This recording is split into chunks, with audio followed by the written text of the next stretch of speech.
Hello everyone. Let's start a new lesson today. Colonialism and Tribal Societies. Chapter 4, page number 44 and 45 of our history textbook. Today we will describe the forms of different tribal societies in the 19th century and their relationship with the environment.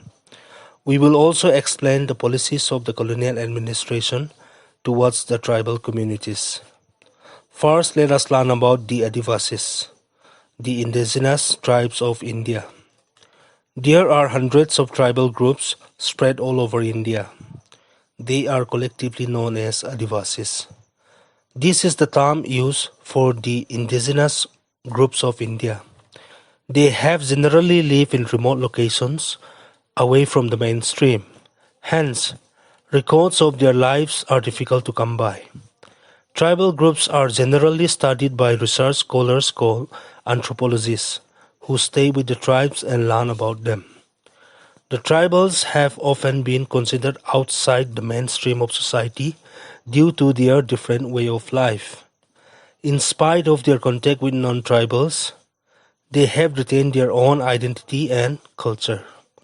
Most tribes are close to nature.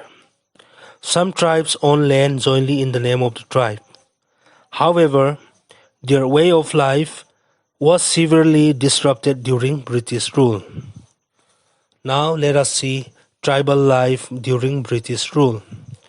Until the British era, the tribals had customary rights over the forest and its products, which formed the basis of their sustenance. Shifting cultivation was practiced in the forests. Cattle were also grazed there. Tribes had a rudimentary political organization where the tribal chief looked after political, religious, and socio-economic issues. Tribal societies had been evolving at their own speed. However, the wave of changes unleashed by the colonial rule severely disturbed their way of life. Many tribal groups practiced joint ownership of land. This was shattered by the new land revenue agreements introduced by the British. The permanent settlement created a new class of landlords, the zamindars. The zamindars soon took over land belonging to the Adivasis and made it their legal property. Without acknowledging tribal customs, the zamindars went on acquiring more and more land by various means. The new policy took away the customary rights that the tribals had enjoyed over forest products in the previous generations. The Adivasis now found themselves deprived of the forest resources, which were essential to their lifestyle and survival. They were forced to borrow money from zamindars and moneylenders at high rates of interest in order to pay rent in cash. When they were unable to return the loans, they were compelled to become bonded laborers. Often their children too had to continue to work for the zamindars.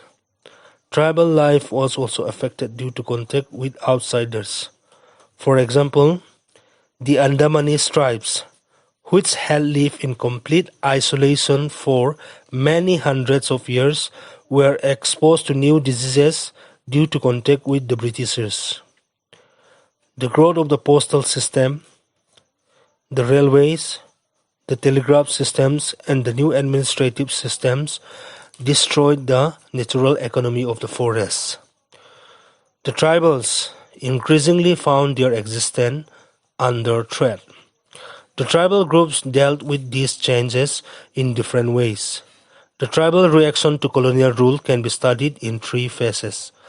The first phase, before the revolt of 1857, was one of rebellion.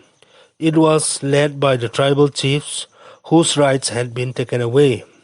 The second phase, from 1860 to 1920, was of tribal reaction to the new political, religious, and agricultural issues faced by them. The third phase, from 1921 to 1947, was of tribal involvement in the national movement. Colonial rule also exposed the tribes to Christianity. Initially viewed as disrupting the tribal lifestyle, Christian missionaries later on took a modernizing role. With this, let us conclude our lesson for today. Thank you.